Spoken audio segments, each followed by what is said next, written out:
하나님의 말씀 빌립보서 2장 5절부터 8절까지 말씀을 보겠습니다.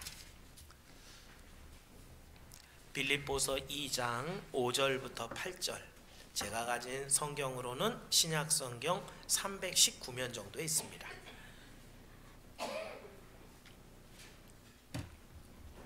빌립보서 2장 5절부터 8절 찾으셨으면 저와 여러분이 교독하고 마지막 8절만 합독하겠습니다. 5절부터입니다. 너희 안에 이 마음을 품으라. 곧 그리스도 예수의 마음이니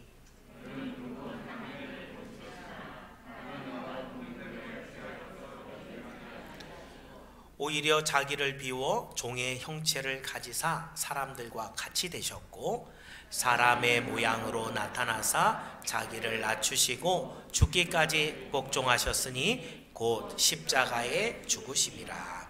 아멘. 이 시간 우리 함께 찬양 드립니다. 찬송가 121장 찬송하겠습니다.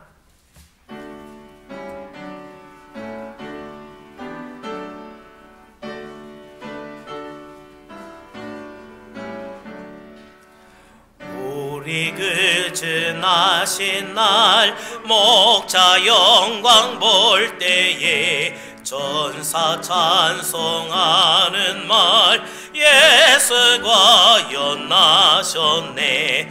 우리 힘금을 줘 모두 함께 절하세. 예수 그리스도 우리 주 베들레헴에 나셨네. 전사 노래 듣고서 베들레헴 가보니 나신 아기 누군가 예수가 연나셨네. 우리 임금을 줘 모두 함께 절하세. 예수 그리스도 우리 주 베들레헴에 나셨네. 목자처럼 우리도 나아가서 엎디세.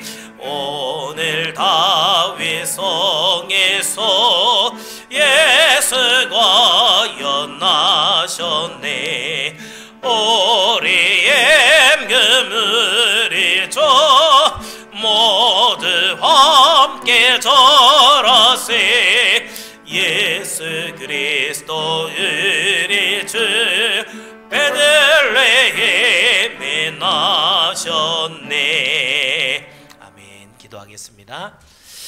예수님을 이 땅에 보내주신 하나님 감사합니다. 우리가 이제 또 성탄의 계절을 맞았습니다.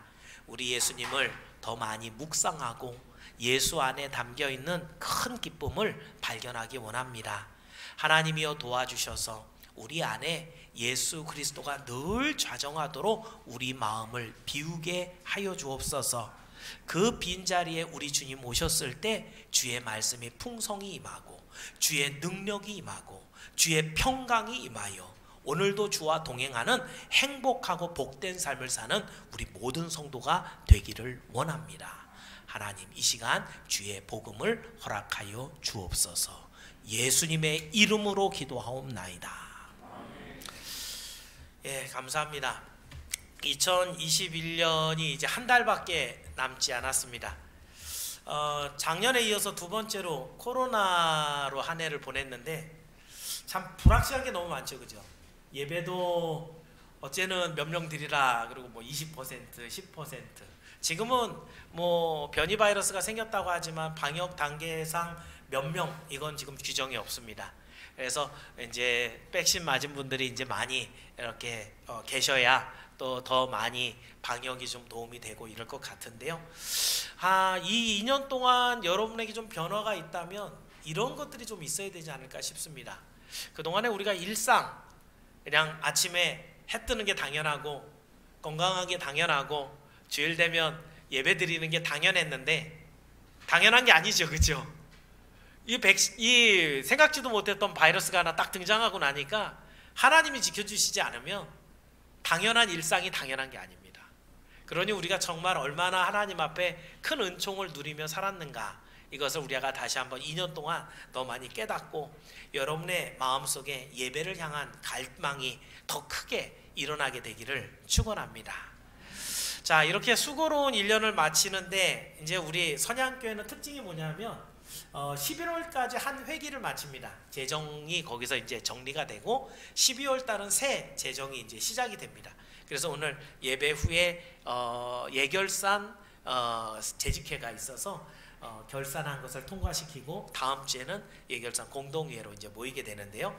어떤 면에서는 다른 교회보다 그러니까 한 달 먼저 새해를 맞는 그런, 뭐 전혀 여러분 그런 느낌이 없는 것 같지만 재정 보시는 분들은 완전히 새해를 이제 결정 짓고 새해를 시작하는 그런 마음으로 한 해를 이제 시작합니다. 자, 그리고 12월 달의 특징, 예수님의 성탄절이 있죠, 그죠? 12월만 되면은 시끌벅적했던 이런 거리마다 불빛, 그리고 트리들, 그리고 터져 나오는 이런 이제 캐롤들, 이런 것들이 성탄의 계절인 것을 알려줬었는데 요즘은 좀 어때요? 많이 시들해졌죠, 그죠?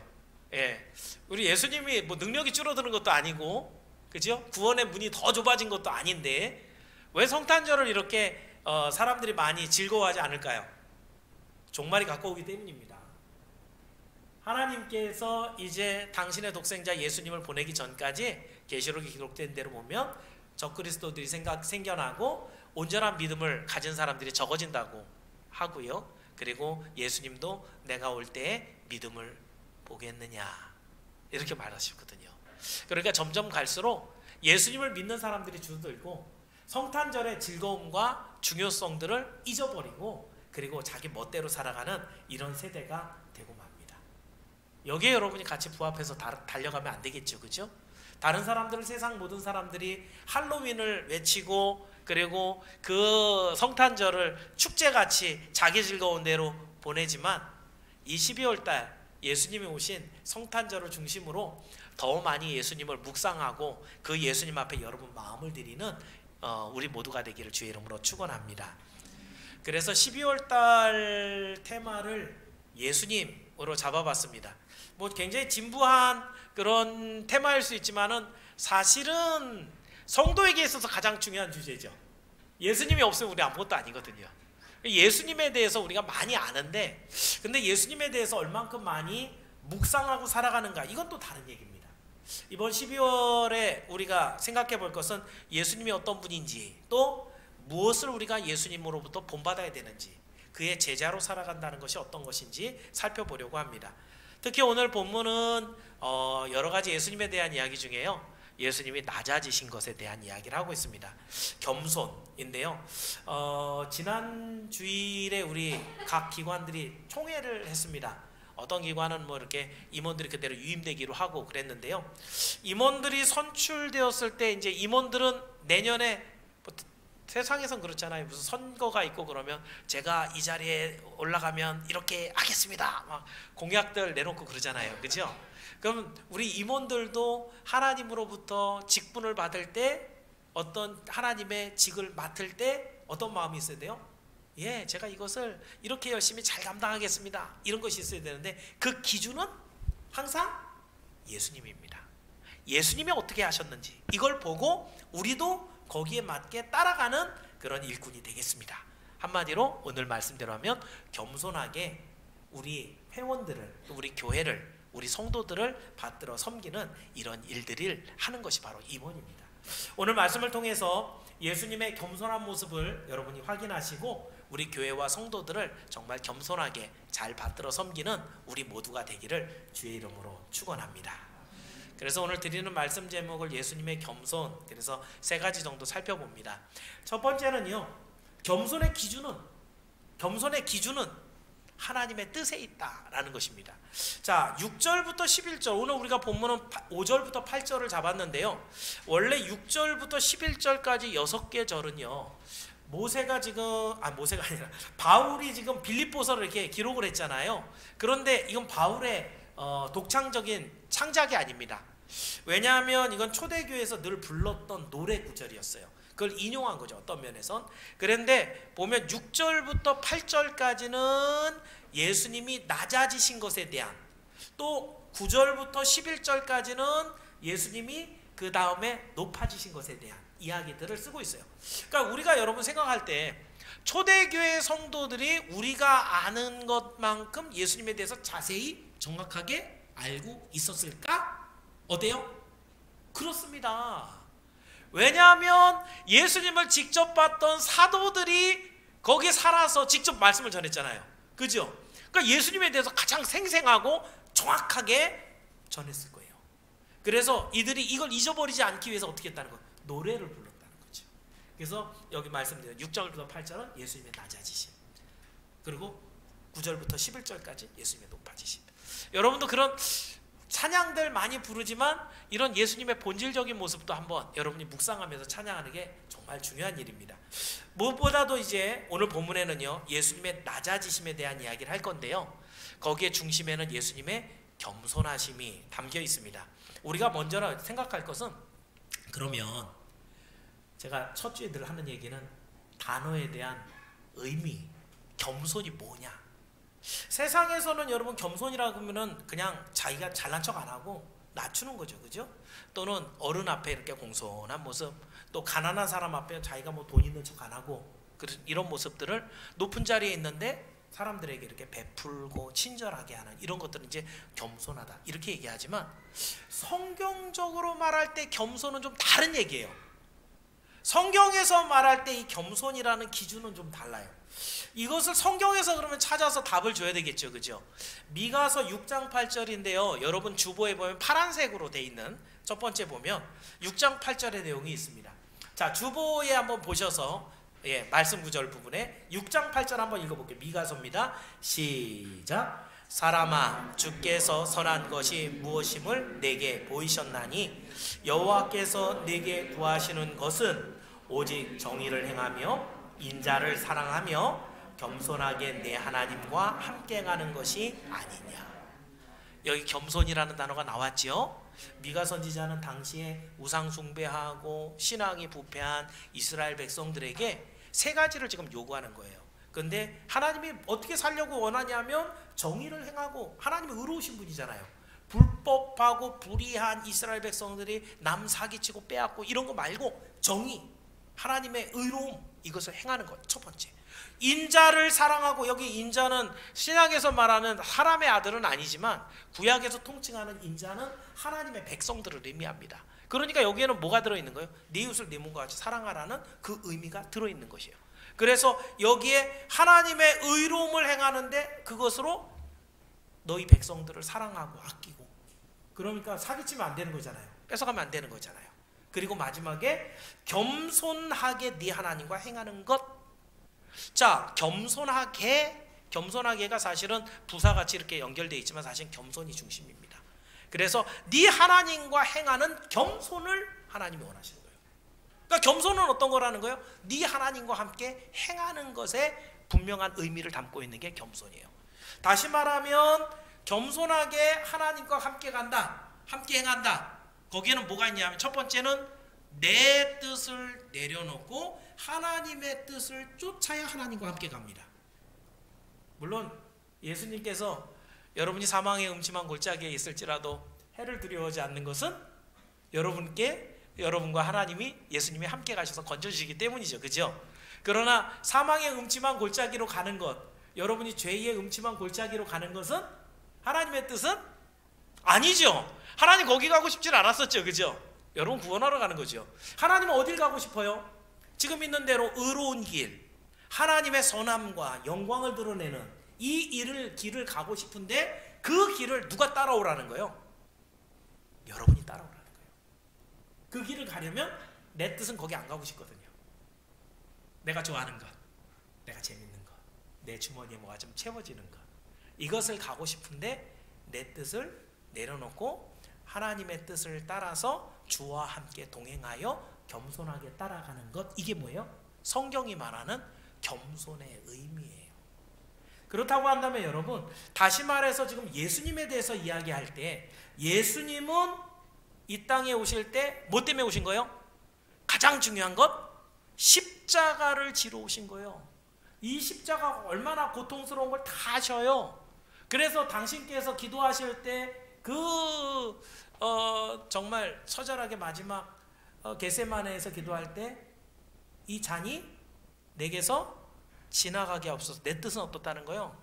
이거 안 하고 싶다는 거죠. 내 뜻은 그래요. 근데 예수님의 기도가 겸손한 기도라는 건 뭐예요? 내 뜻대로 마옵시고 아버지 뜻대로 되기를 원하나이다. 이게 겸손이에요. 이 겸손하신 일을 하기 위해서 당신의 보좌를 버리고 내려오시고 육체를 입고 율법에 순종하며 가난한 사람들, 죄 지은 사람들과 함께 거하며 그들과 친구가 되어서 그 길까지 오셔서 십자가까지 짊어지시는 것, 이것이 주님의 겸손의 아주 본질적인 모습입니다. 자, 그렇다고 한다면 여러분, 오늘 꼭 겸손의 뜻은 잊지 말길 바랍니다. 겸손은 내 뜻을 내려놓고 아버지의 뜻을 붙드는 것입니다. 다 같이 한번 따라해 볼까요? 겸손은 내 뜻을 내려놓고 아버지 뜻을 붙잡는 것입니다. 여기 있는 여러분들이 모두 하나님의 뜻을 붙잡는 겸손한 사람이 되셔서 정말 예수님을 잘 닮은 예수님의 제자들이 모두 되기를 주의 이름으로 축원합니다. 자, 두 번째, 그러면 뜻을 알았지요, 그죠? 겸손이라는 건 날 그냥 낮추는 게 아니에요. 내 뜻을 내려놓고 아버지 뜻을 먼저 붙잡는 게 겸손이에요. 그러면 겸손의 출발, 어떻게 하면 겸손해질 수 있느냐, 이걸 봐야죠, 그죠? 어렵거든요. 내 뜻을 내려놓는 게 쉽지 않잖아요, 그죠? 자, 어떻게 출발할 수 있느냐? 그것은 바로 자기 부인에서부터 출발할 수 있다. 이 오늘 말씀입니다. 자, 예수님의 겸손이 어떻게 출발했는가? 6절 말씀인데요. 6절 말씀 한번 같이 읽어봅니다. 6절 시작.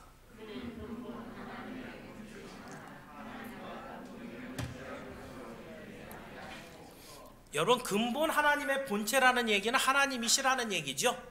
예수님은 하나님이라는 얘기예요. 그 하나님과 예수님은 같은 본질, 같은 신성을 가지고 영원히 살 수 있는 그런 존재란 말이에요. 그런데도 불구하고 예수님이 이걸 포기하고 내려오신 거예요. 왜 낮아지셨는가? 바로 저와 여러분의 죄와 허물을 깨끗하게 다 용서해서 구원하시기 위함이죠. 여러분, 이런 거 생각할 때마다 그 하나님이 예수님이 얼마나 높으신 하나님이신데 우리같이 참 부덕하고 부패하고 추한 죄인들을 살리시려고 그 모든 것들을 다 내려놓고 이 땅에 내려오셨는가. 참 이런 것들을 생각하면 우리가 입이 10개여도 100개여도 그냥 입 열 때마다 뭐만 해야 돼요? 예수님 찬송만 해야 되는 거예요. 그렇죠? 자, 그렇다고 한다면 이 땅에 있었던 아주 중요한 우리의 대표 두 분이 있습니다. 첫 번째, 첫사람 아담이었던 경우는요, 하나님의 형상대로 만들어졌어요.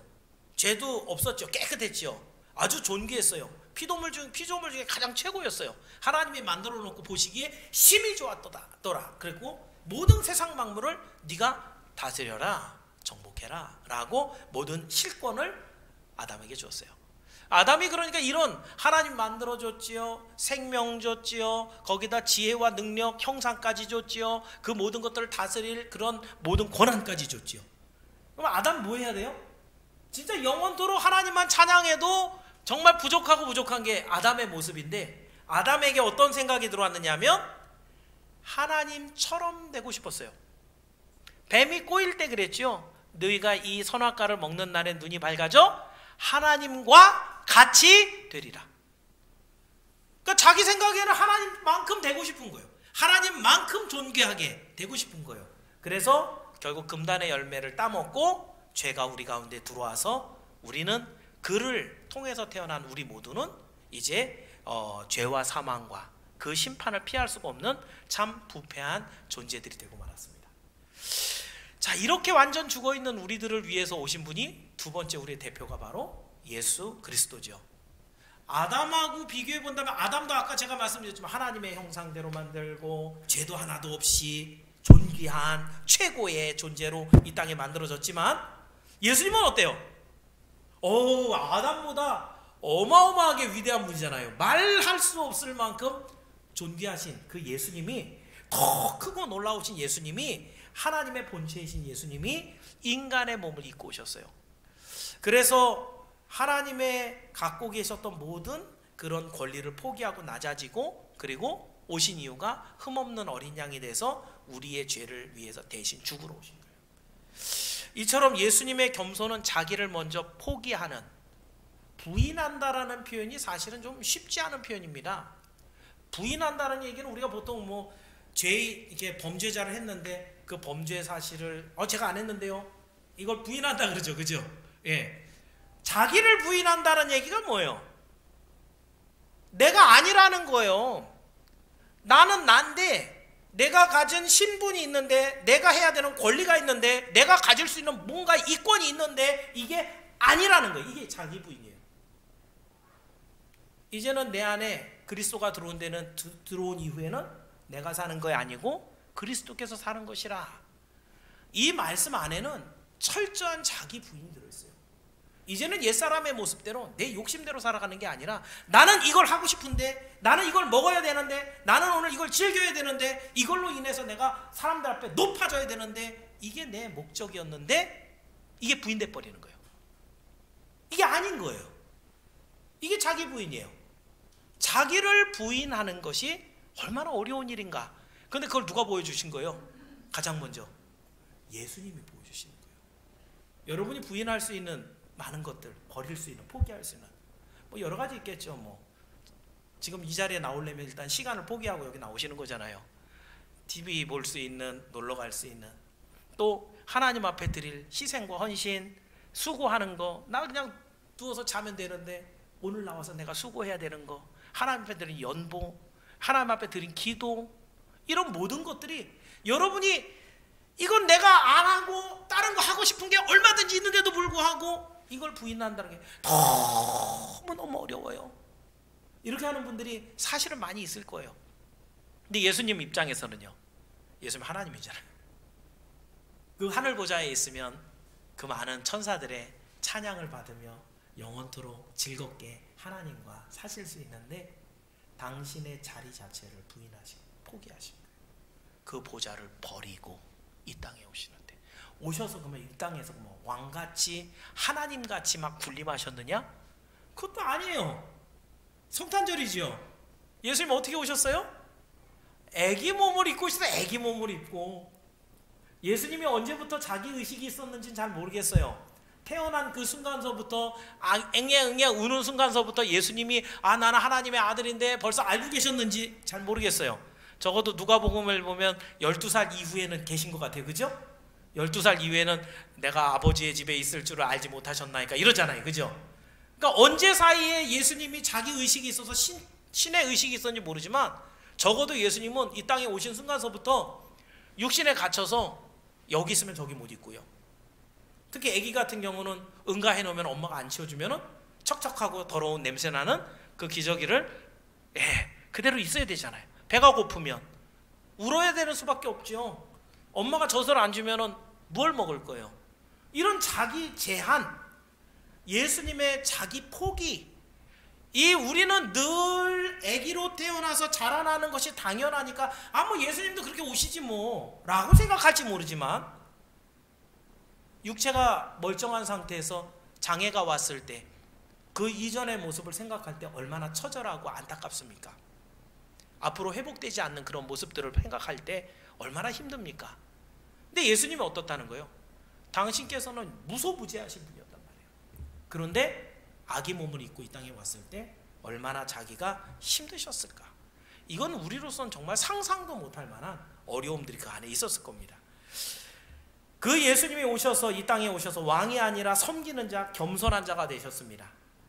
그래서 우리에게 섬기는 모범을 보여주시면서 주님이 하신 말씀, 먼저 우리 말씀을 좀 읽어볼까요? 우리 설교문 안에 있는 마태복음 16장 24절, 파란색 글씨입니다. 자, 16장 24절 한번 읽어봅니다. 시작. 나를 따라오려거든 자기를 부인하고 자기 십자가를 지고 나를 따를 것이니라. 예수님이 당신 자신을 부인하고 오신 것처럼 예수님을 따라올 사람들은 자기를 부인해야 따라올 수 있어요. 출발하는 것 자체가 나를 부인해야 이제 예수님 따라갈 시작을 할 수 있는 것이에요. 그리고 또 있죠. 마태복음 20장 26, 27절인데요. 옆에 있는데 바로 읽습니다. 시작.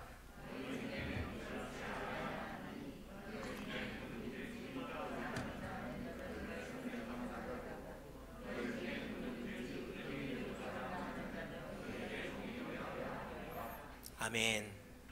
예수님이 오셔서 먼저 본을 보여주셨어요. 우리가 못하는 일을 먼저 얘기하시는 것이 아니라 하나님이신 예수님이 먼저 오셔서 우리를 섬기는 모습을 통해 우리가 어떻게 서로를 섬길 것인가를 본을 보여주셨습니다. 그러므로 여러분에게 권합니다.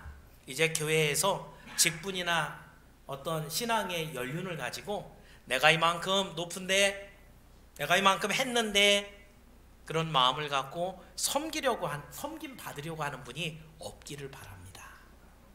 그래도 다 섬겨야 됩니다. 그죠? 예. 우리는 서로 섬기고 서로 높여주는 겸손의 사람들이기 때문에 이 안에 들어온 분들은 다 섬김을 받을 거지만 스스로 생각할 때는 어떻게 해야 돼요? 자기를 부인하는 거예요. 내가 받을 그런 위치에 있다고 여기지 않는 것이에요. 그러면 어때요? 서로 간에 다툼이 없겠죠. 그죠? 마음에 뭐 이런저런 갈등이나 속상함 이런 것도 없겠죠. 왜요? 예수님을 보니까. 그 예수님이 얼마나 자기를 부인하셨는데 내까지 게 뭐라고 이런 도움을 받고 섬김을 받고 높임을 받는가, 이것을 우리가 먼저 생각해야 합니다. 우리의 직분이 많아질수록 집사님이 되고 권사님이 되고 장로님이 될수록 우리는 우리의 권리를 더 많이 포기하고 더 낮은 자리에서 섬겨야 됩니다. 이것을 기억하고 새로 시작하는 2022년도에 우리 모든 성도들은 자기를 부인하고 서로를 높이시기 바랍니다. 그럼 우리 교회가 천국이 됩니다. 여러분이 스스로 자기를 포기하고 예수님을 따라가는 그런 여러분이 되면 이곳에 예수님이 계시거든요. 예수님이 계신 곳이 그 어디나 하늘나라, 하나님 나라가 그렇게 만들어지는 거예요. 여러분이 만들어가는 거예요. 이것을 기억하면서 우리 안에 큰 사랑과 큰 섬김으로 이 선양교회를 하나님 나라로 만드는 2022년이 되기를 주의 이름으로 축원합니다. 마지막으로 한 가지만 더 보겠습니다. 겸손이 그러면 어떻게 완성이 될까요? 시작은 자기 부인으로 시작했는데 겸손은 자기 희생으로 이제 완성이 됩니다. 자, 오늘 본문으로 오셔서 7절 말씀입니다. 본문 7절을 함께 읽습니다. 시작.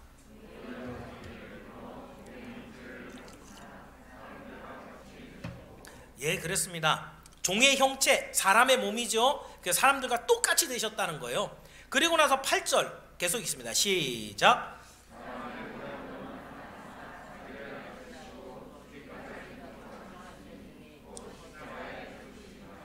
우리도 사람으로 살아가니까 사람의 모양으로 온 것까지는 대충 이해가 되면서 그렇게 사실 수도 있지, 그럴지도 모르지만 그 사람의 육신을 입고 오신 예수님이 어디까지 우리를 섬겨주시냐 하면 십자가에 죽기까지 복종하심으로. 여러분, 여기에 예수님을 믿지만 솔직히 십자가에 저는 죽고 싶어요 라고 하는 분은 없죠. 그렇잖아요. 우리도 똑같이 아마 주여, 이 일이 제가 가야 되는 길이면 어쩔 수 없겠지만 안 갈 수 있으면 언제든지 저희도 빼주세요. 그러고 싶잖아요. 십자가가 얼마나 정말 고통스럽고 사람들 앞에 수치스럽고 그리고 사람들에게 저주를 받는 그런 자리인가. 그 십자가가 박수 받으면서 올라가는 자리가 아니잖아요. 매맞고 침뱉고 조롱당하고 수치에 모든 사람들 앞에 벌거벗음을 당하고 그것도 견딜 수 없는 큰 고통들로 죽어가기까지 피 흘려야 되는 이 형틀이 바로 십자가인데, 이 십자가를 우리 주님이 인간의 몸을 입고 오셔서 끝까지 감당을 하셨다는 것은 참 놀라운 일입니다. 참으로 우리 주님은 전지하시고 전능하시고 편지하신 것 같은 신적인 권능을 다 갖고 있었는데 그걸 다 제한하셨어요. 마지막에 그랬죠. 바리새인들이, 서기관들이 와서 네가 십자가에서 내려와라, 그러면 내가 믿겠다 그랬죠. 예수님 그때 내려올 권능이 있었을까요, 없었을까요? 예수님 하나님이잖아요. 그죠? 거기서 내려올 권능이 있었어요. 그런데 당신을 위해서는 당신의 권능을 조금도 사용하지 않는 거예요. 정말 힘이 있는데, 이걸 해결할 수 있는데, 그런데 그 고통과 수모를 당하면서 참을 사람이 얼마나 있을까요? 그런데 우리 주님은 끝까지 참습니다. 그리고 죽기까지 내가 다 이루었다 하실 때까지 참고 그 생명을 우리에게 내어주십니다. 이 땅에 오셨을 때 육신의 몸을 입고 병든 자를 불쌍히 여기고 치료해 주시는 것, 귀신을 쫓아내고 목자 없는 양 같은 백성들에게 복음을 전해 주시는 것, 또 이 모든 일을 감당하면서 잠도 제대로 주무시지 못하고 식사도 거르시면서 누가복음 같은 데 보면 그렇게 돼 있어요. 식사할 겨를도 없더라. 예수님께서 워낙 주변의 사람들이 많이 이렇게 밀어닥치니까 제자들에게는 야 가서 밥 먹고 와 그래놓고 본인은 밥도 못 드시고 이 사람들을 만나주고 계시는 거예요. 그러니까 우리가 예수님이 이 땅에 오셔서 정말 이렇게 인간적으로도 어려운 일들을 많이 겪으면서 복음을 전하시고 심지어는 때로는 가는 마을마다 배척을 당하고 미움을 받아가면서 특히 바리새인과 대제사장들에게는 죽음의 흉계 속에서 이렇게 피해 다니시면서 복음을 전하셨습니다. 그러면서 우리 가운데 깊숙이 들어와서 인간들이 당하는 고통을 다 아시죠. 하나님이 전지하시기 때문에 여러분의 모든 걸 아십니다. 여러분도 남의 사정을 알지요. 근데 겪어본 것과 아는 건 좀 달라요. 아, 저 사람 돈이 없어갖고 날마다 힘들어.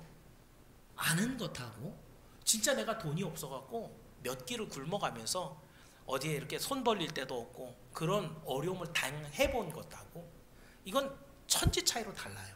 그죠?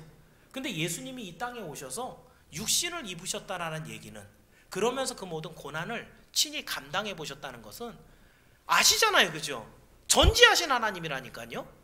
그런데 그걸 일부러 다 체험해 보시는 거예요. 왜요? 여러분의 슬픔과 어려움들을 속속들이 다 알고 정확하고 분명하게 위로하시기 위해서, 여러분의 구원을 완벽하게 완성하기 위해서 우리에게 있는 대제사장은 우리의 모든 고통을 친히 체휼하신 바로 그 대제사장이다 라고 성경이 그래서 표현하고 있는 것이에요. 여러분, 그래서 이렇게 우리의 모든 삶 가운데 들어오셔서 모든 것을 경험하신 예수님은 결국 당신의 생명까지 포기하는 희생으로 우리를 구원하십니다. 아시는데 그 길을 가는 게 더 어려운 거라 그랬죠. 십자가가 얼마나 힘든 건지 알면서도 그 길을 끝까지 놓지 않으시고 당신의 희생이 없이는 결코 걸어갈 수 없는 그 십자가의 길을 끝까지 걸어가서 성취하셨습니다. 그런데 이제 예수님에 대해서는 예수님 하나님이시니까 이렇게 생각하고 여러분이 신앙생활하는 경우가 참 많습니다. 오늘날 성도들의 모습을 보면서 제가 참 많이 안타까운 게 뭐냐면, 살아가면서 이러한 순종이나 희생이 없이도 나는 신앙생활 잘할 수 있어 라고 자신하는 분들이에요. 요건 여러분 좀 잘 들으셔야 됩니다. 제가 만나봤던, 제가 개척했던 교회에도 수많은 성도들이 그랬습니다. 뭐 신앙생활 이렇게 하면 되지, 신앙생활 뭐 그냥 주일날 나와서 예배 잘 드리고 그냥 나 예수님 믿는다니까 나 천국 가, 이렇게 그냥 자기 도취 내지는 자기 만족, 그냥 예배 드렸으니까 그러니까 나는 하나님의 자녀 이렇게 생각하고 당연히 그냥 구원은 맡겨놓은 거 찾듯이 갖는 그런 생각을 갖고 생활하는 그런 분이 많습니다. 근데 여러분 한번 생각해 보십시오. 여러분의 죄된 육신을 쳐서 복종시키는 그런 순종이 없이 어떻게 여러분의 영이 새로워지겠습니까? 옛사람은 죽이고 새 사람이 여러분 안에 살아나야 되는데 바뀐 것은 여러분 안에 예수님을 믿는 믿음 한 가지가 들어왔죠. 그러면 여러분 안에 생겨나는 욕구, 본능, 이것도 막 선하고 새롭고 이런 것들만 막 일어날까요? 우리는 죄로 완전 타락했다니까요. 오늘도 예수님을 믿고 그 고백을 했는데도 불구하고 내 머릿속에 잔뜩 생기는 것은 이거 어떻게 해서 뺏어 먹을까? 이건 어떻게 다른 사람을 속여볼까? 이건 어떻게 내 즐거움을 한번 취해볼까? 이게 정말 끊이지 않고 생기는 내 욕구예요. 바울이 뭐라 했어요? 오호라 나는 곤고한 자로다. 이 사망의 이 어둠에서 나를 어떻게 누가 건져낼고, 계속해서 생기는 이러한 욕구들을 내가 해결할 방법이 없다는 거예요. 그래서 어떻게 해요? 오늘도 자기 육신을 쳐서 주님 앞에 복종시킬 때, 그때 우리가 새 사람을 입을 수 있는 거예요.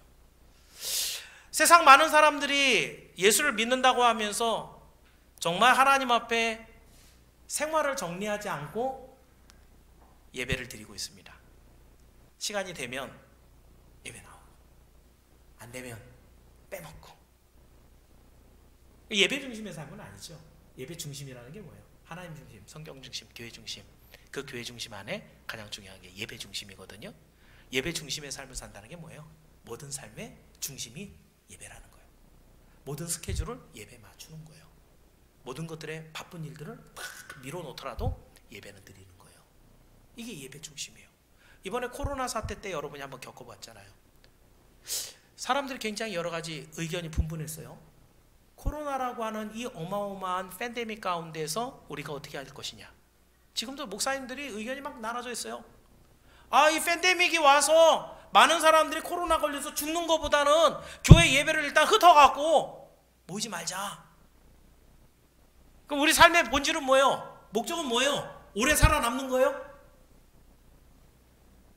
그렇게 오래 살아남을 거면 예수님이 오셔갖고 십자가에 죽지 마시고 오래 살 수 있는 그런 약초라도 주고 가시고 그런 데잖아요. 그죠? 우리 목적은 오래 사는 게 아니에요. 건강하게 사는 것도 아니에요. 돈을 많이 갖고 사는 것도 아니에요. 우리의 이 부패한 심령을 죽이고 예수 그리스도와 하나 되어서 동행하여 살아가는 삶, 예수님과 함께 저 천국에 가는 삶, 주님이 처음에 우리를 창조하신 모습대로 하나님의 영광을 올려드리는 삶, 이게 우리 삶의 목적이에요. 이게 흐트러지니까 다 흐트러지는 거예요, 여러분. 예배, 그냥 다음에, 내년에 이 팬데믹이 없어지면 그때쯤 되니까 교회가 하나도 없는데요. 성도들이 모이지 않아서 교회가 다 문을 닫았는데 어디서 예배를 드릴 거예요? 여러분이 예배하고 싶어도 예배할 수 있는 장소와 교회가 없어지는 그런 상황이 반드시 옵니다. 종말의 때 반드시 그런 일이 일어날 수밖에 없어요. 그러니 우리가 기도할 것은 정말 그렇다고 무턱대고 다 할렐루야 찬양합시다 여기 꽉 채워갖고 다 벗고 막 박수치고 이런 것을 요구하는 건 아니에요. 하나님이 말씀하신 대로 진정하게 하나님을 소망하고 이 자리에 방역수칙이 야기하는 대로 다 마스크 하고 그 대신 크게 찬양하지 못하는 그 안타까운 마음을 가지고 찬양을 한마디 하더라도 감사하면서 하나님 앞에 올려드리는 그 찬양, 우리가 합동해서 통성으로 크게 소리 지르지 못하던 마음속을 그냥 가득 울릴 수 있는 외침, 이런 기도로 하나님 앞에 드리는 그런 예배, 그 예배를 통해서 하나님이 받으시죠. 그리고 여러분을 다시 한번 하나님의 품으로 안아주실 것을 믿기를 바랍니다. 여러분, 제가 십자가에서 희생을 빼면 뭐가 남을까 한번 생각해 봤습니다. 예수님의 십자가에서 예수님의 희생을 이렇게 딱 빼고 나면 아무것도 안 남더라고요. 과연 예수님이 십자가에서 희생을 빼면 자기가 죽지 않으면 그 헬라 그 신화에서는 여러 가지 얘기가 있어요. 예수님이 육체로 달려 죽었다는 걸 부인하면서 거기에 순간적으로 예수님의 영은 그 육체를 버리고 하늘로 올라가 버리고 거기에 껍데기인 육체만 죽였다고 이런 주장도 있어요. 저기 역사신학에 나오는 그런 얘기들이 있어요. 그런 이단들이 있어요. 그랬다면 예수님이 희생하지 않았다면 우리 죄값을 치를 수가 없어요. 십자가에서 죽으시는 그 죽음을 맛보지 않으면 우리를 죄에서 건질 수가 없어요. 그렇다면 여러분, 겸손한 성도라고 한다면 예수님이 우리에게 베풀어 주신 그 은혜가 얼마나 큰지 알고 감사해서 도무지 주님 앞에는 정말 설 수조차 없는 무력한 우리 죄인인 것을 인식하면서 내 적은 것이라도 하나님 앞에 드리고자 하는 희생의 마음이 생기는 것은 당연한 이야기인 것을 여러분이 알길 바랍니다. 그래서 믿지 않는 사람들이 그렇게 하죠. 우리 집사람이 교회를 다니지 미쳤어. 그죠? 시간만 나면 교회 간다 그러고 돈만 생기면 헌금한다 그러고, 안 믿는 사람 입장이 그렇게 다 보이잖아요. 그죠? 그런데 어때요? 정말 은혜를 받으면 어때요?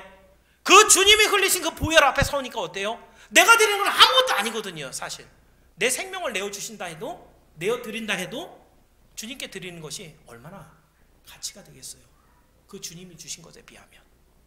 그러니 우리가 하나님 앞에 드리고 또 드리고 드려도 더 드리고 싶은 것이 진짜 구원받은 은혜가 가득한 성도들의 마음인 것을 여러분 알기를 바랍니다.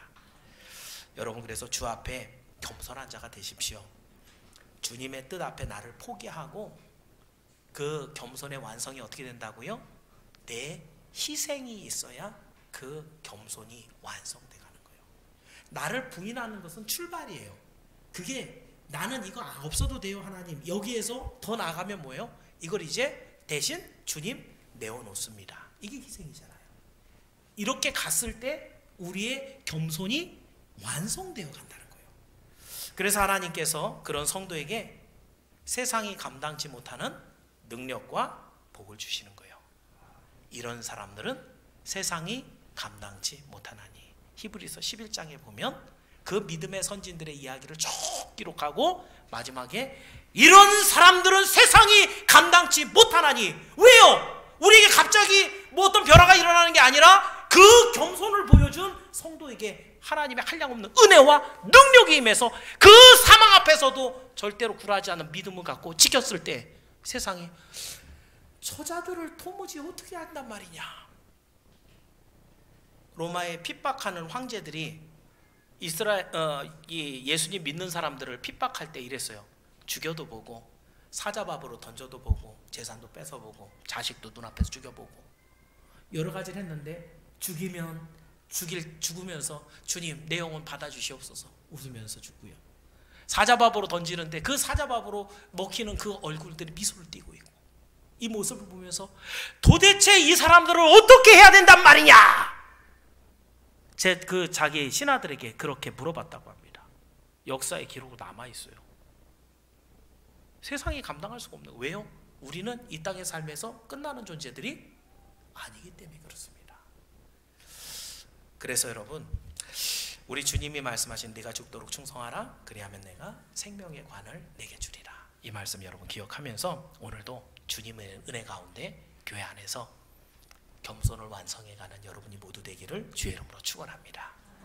말씀을 정리합니다. 오늘은 우리가 닮아야 할 예수님의 겸손에 대해서 살펴봤습니다. 그냥 단순하게 나를 낮추는 게 아닙니다. 오직 하나님의 뜻이라면 내 뜻을 내려놓고 하나님의 뜻을 따르는 게 겸손입니다.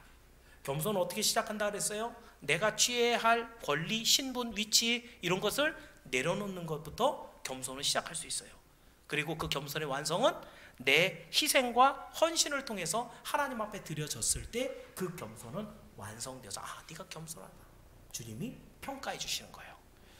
하나님의 뜻 안에서 자기를 부인하고 자기를 희생하는 겸손, 어쩌면 겸손은 오늘날 교회 안에서 가장 찾아보기 힘든 덕목이 되지 않았나라는 생각이 가끔 듭니다. 이런 겸손한 성도들이 많으면 그 교회는 엄청 뜨겁고 사랑이 많은 그런 교회가 될 것이 분명합니다.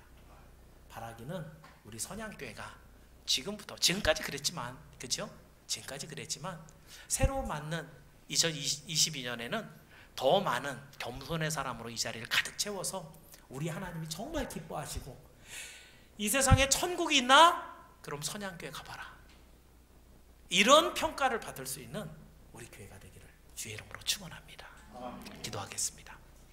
은혜로우신 아버지 하나님 감사합니다. 12월 주님이 오신 성탄을 맞아 그저 캐롤을 부르며 즐거워하는 것으로 마치지 않고 예수님이 어떤 일을 하셨는지 이것을 살펴보려고 예수님을 테마로 잡아 우리 함께 말씀을 나눴습니다. 예수님에게 가장 먼저 발견할 수 있는 것은 예수님의 겸손이었습니다. 예수님이 얼마나 우리를 사랑하셨는지, 그 겸손을 위해서 자기 뜻을 내려놓고 아버지의 뜻만 쫓았는지 우리가 다시 한번 확인하면서 우리도 주님처럼 나를 부인하고 나를 희생하고 드리는 헌신으로 주님을 따라가기 원합니다. 우리 선양교회가 이런 아름다운 전통을 가지고 지난 34년 달려왔는데 조금 더 성숙하고 완성된 그런 모습으로 2022년 우리 하나님 앞에 서기를 원합니다. 우리 선양교회가 정말 이 땅에 존재하는 천국과 같은 그런 교회가 되게 하여 주시고, 겸손하고 사랑이 넘쳐서 이곳에 들어오는 주의 성도들마다 생명을 얻게 도와주시옵소서. 감사하며 예수님의 이름으로 기도하옵나이다.